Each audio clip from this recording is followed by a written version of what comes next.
Hello बच्चों, model classes में आपका पुनः स्वागत है और मैं हूं भगवान लाल कुमार।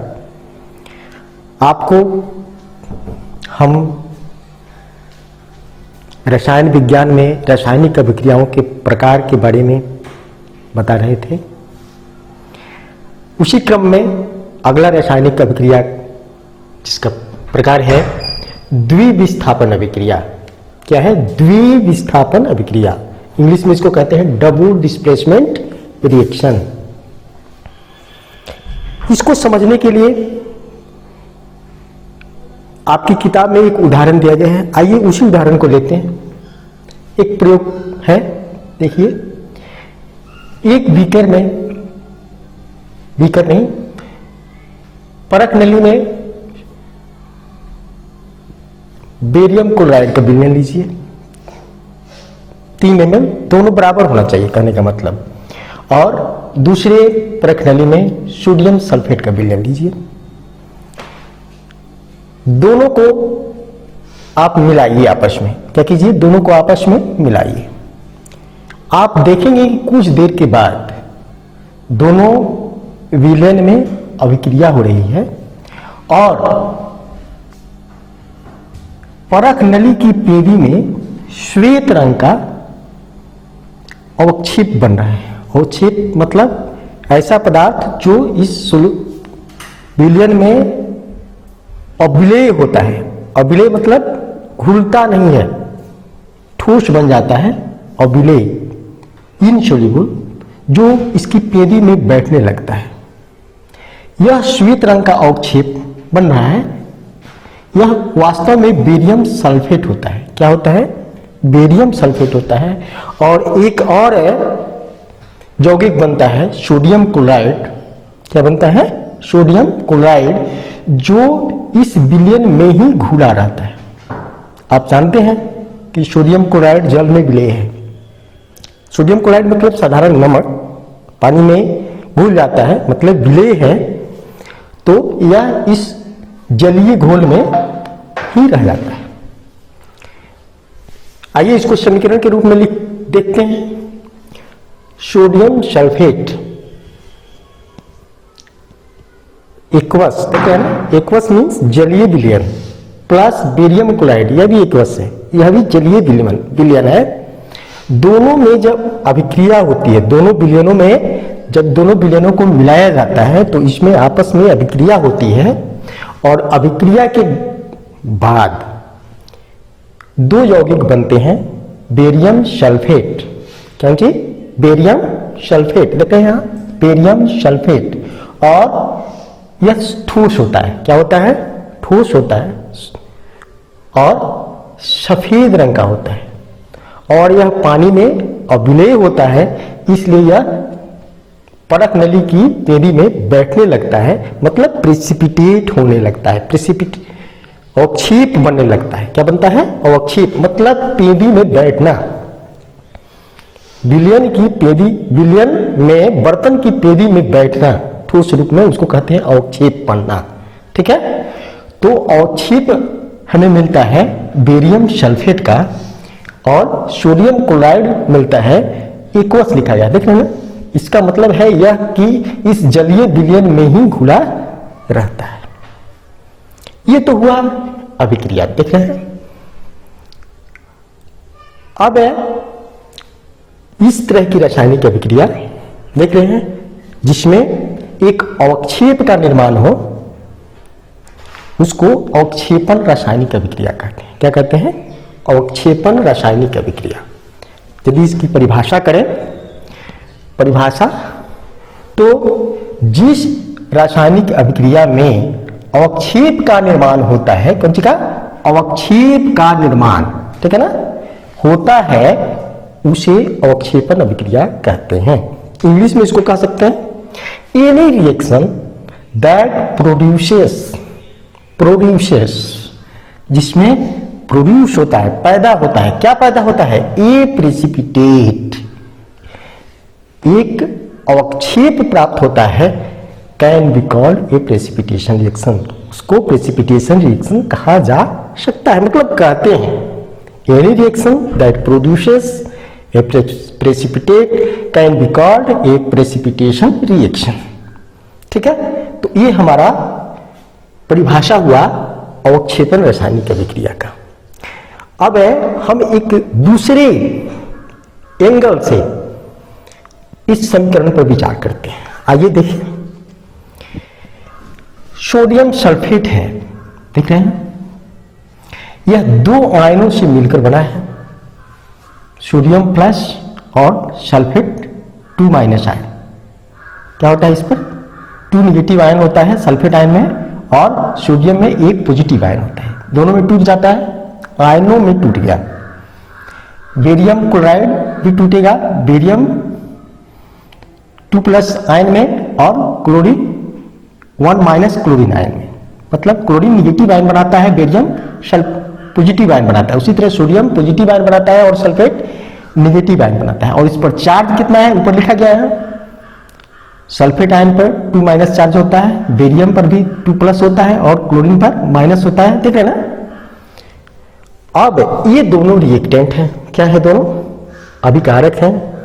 इनमें आयन जो होते हैं, जो बन रहा है, देखिए तो क्या हो गया, एक्सचेंज हो गया। एक्सचेंज मतलब इसका उसके साथ और उसका इसके साथ आदान प्रदान कैसे हुआ? देखिए, सोडियम आयन का देख रहे हैं किससे हुआ? क्लोरीन के साथ। किसके साथ हुआ?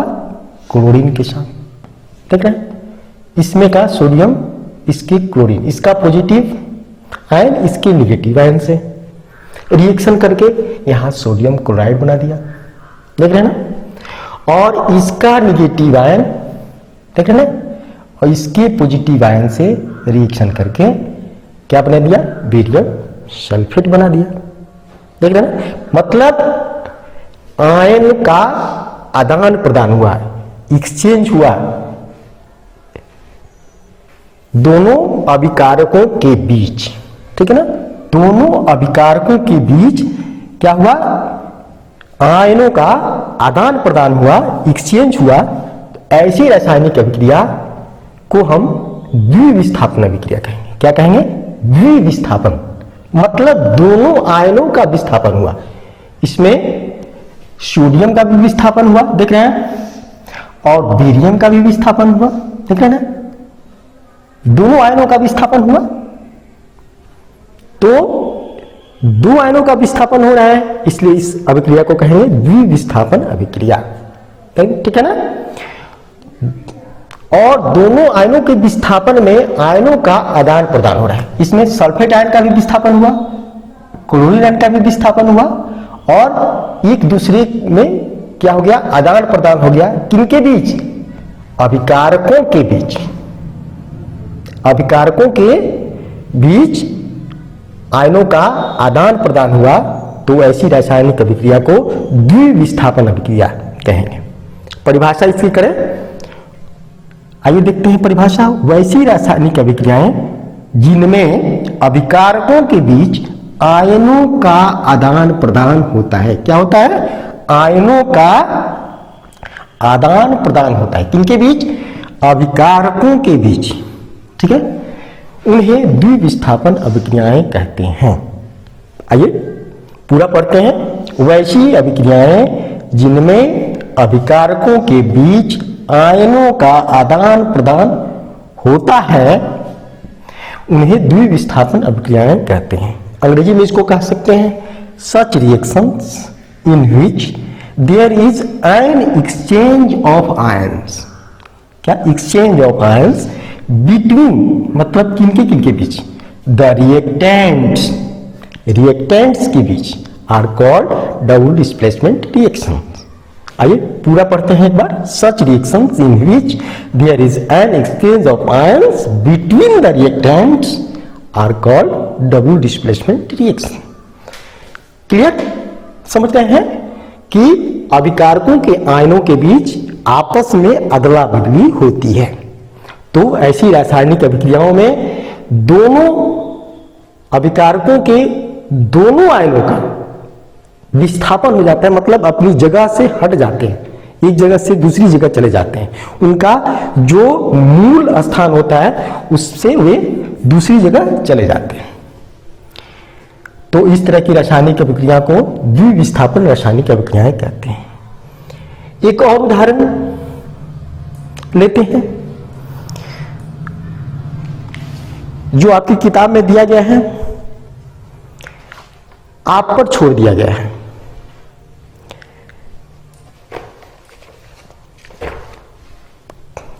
प्रश्न है कि क्रियाकलाप 1.2 आप पीछे पढ़े हैं, ध्यान दीजिए कि लीड 2 नाइट्रेट और पोटेशियम आयोडाइड के विलयनों को मिश्रित किया गया था। ठीक है, किसके?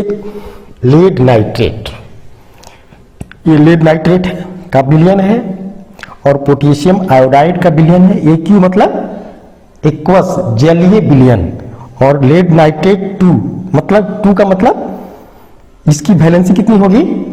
2, देख रहे ना? तो PB2 यदि लिखते हैं ना ऐसे, तो इसका मतलब वैलेंसी PB मतलब लीड की वैलेंसी 2, देख रहे हैं 2 है, और इसका जलीय विलयन है और पोटेशियम आयोडाइड का जलीय विलयन है। दोनों को आपस में मिलाया जाता है, मतलब 2 विलयन को मिलाया जाए, यहां मिलाया जिस तरह से गया था, तो दोनों में आपस में अभिक्रिया होगी। क्या होगी? अभिक्रिया होगी। तो बनेगा क्या ना? लीड आयोडाइड, क्या बनेगा? Lead iodide plus potassium nitrate, क्या बनेगा? Potassium nitrate. देखिए ना, यह सॉलिड है। क्या है? सॉलिड है, मतलब यह परख नली की पेड़ी में क्या करने लगेगा? बैठने लगेगा, मतलब यह अवक्षेप हो गया। क्या हो गया? अवक्षेप। क्या हो गया? अवक्षेप हो गया। और पोटेशियम नाइट्रेट बनता है जो सॉल्यूशन में रहता है। ये क्यों लिखा गया है? मतलब यह जलीय विलयन में खुला रहता है, विलयन में ही रहता है, और इस तरह का अवक्षेप हमें प्राप्त हो जाता है। देख रहे हैं ना? तो रिएक्शन तो हमने लिख दिया, और इसमें पूछा जा रहा है इसके लिए संतुलित रासायनिक समीकरण लिखिए ना। क्या कीजिए? संतुलित रासायनिक समीकरण लिखिए। तो आइए इसके संतुलित करते हैं, कोशिश करते हैं। संतुलित करने का तो आपने सीखा है। देखिए यहां नाइट्रेट कितना है? 2। यहां नाइट्रेट कितना है? 1। पूरा नाइट्रेट ले रहे हैं तो यहां 2 से गुणा कर दें तो नाइट्रेट 2 हो गया। पूरा नाइट्रेट को ले रहे हैं। या आप यहां सोडियम कितना हो गया? 2, तो यहां सोडियम का 2 कर दें। यहां सोडियम का क्या कर दें? 2 कर दें, तो 2 सोडियम हो गया। तो आयोडीन कितना हो गया? 2। आयोडीन इधर कितना है? 2। Pb 1 है, Pb 1 है। ठीक है, अलग अलग करके भी देख सकते हैं। पोटेशियम का, नाइट्रोजन का, ऑक्सीजन का ना। ऑक्सीजन का देखिए 3 दूना 6, इधर देखिए ऑक्सीजन का 3 दूना 6, नाइट्रोजन का कितना? 2, तो इधर नाइट्रोजन का 2 से गुणा कर दिया है तो 2। Pb का 1, Pb का 1, पोटेशियम का 2, पोटेशियम का 2, आयोडीन का देखिए इधर 2 है, इधर भी 2 है, दोनों तरफ बैलेंस है। तो इस तरह से यह संतुलित रासायनिक समीकरण हो गया। देख रहे हैं ना? अब पूछता है कि क्या यह डिस्प्लेसमेंट डबल डिस्प्लेसमेंट रिएक्शन है? क्या यह अभिक्रिया द्विविस्थापन की अभिक्रिया है? आइए जांच करके देखते हैं। देखिए Pb और I, देख रहे हैं? Pb का I से रिएक्शन हुआ है, Pb और I मिल गए हैं तो PbI2 बने हैं, और K और नाइट्रेट जुड़े हैं तो क्या बना है? पोटेशियम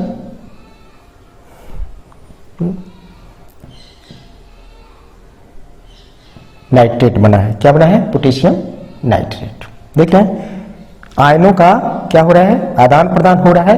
तो इस तरह से यह भी द्विविस्थापन रासायनिक अभिक्रिया है। इस तरह आप समझ रहे हैं कि द्विविस्थापन रासायनिक अभिक्रियाओं में आयनों का आदान प्रदान होता है और एक अवक्षेप का निर्माण होता है।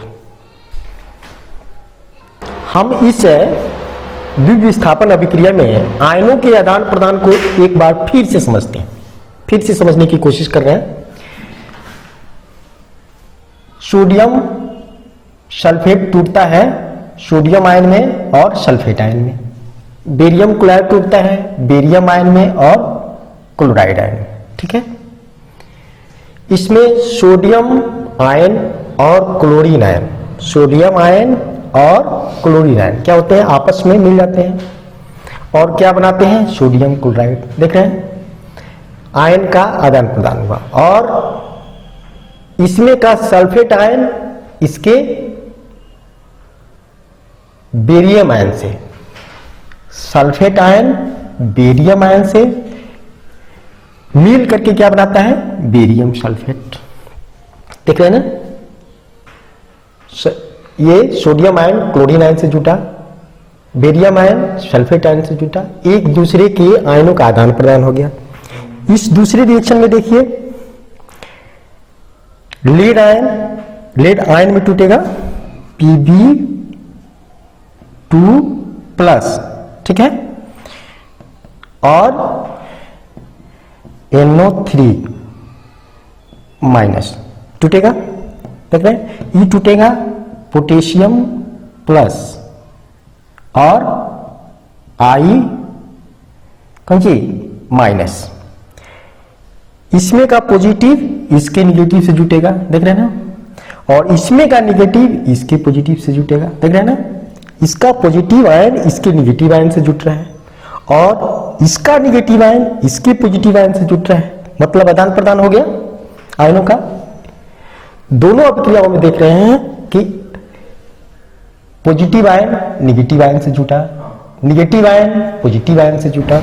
यहां भी देखिए पॉजिटिव आयन निगेटिव आयन से जुटा, निगेटिव आयन पॉजिटिव आयन से जुटा और इस तरह से अदला बदली हो गई, आदान प्रदान हो गया। तो इस तरह से यह आयनों का आदान प्रदान हो रहा है। क्लियर हुआ?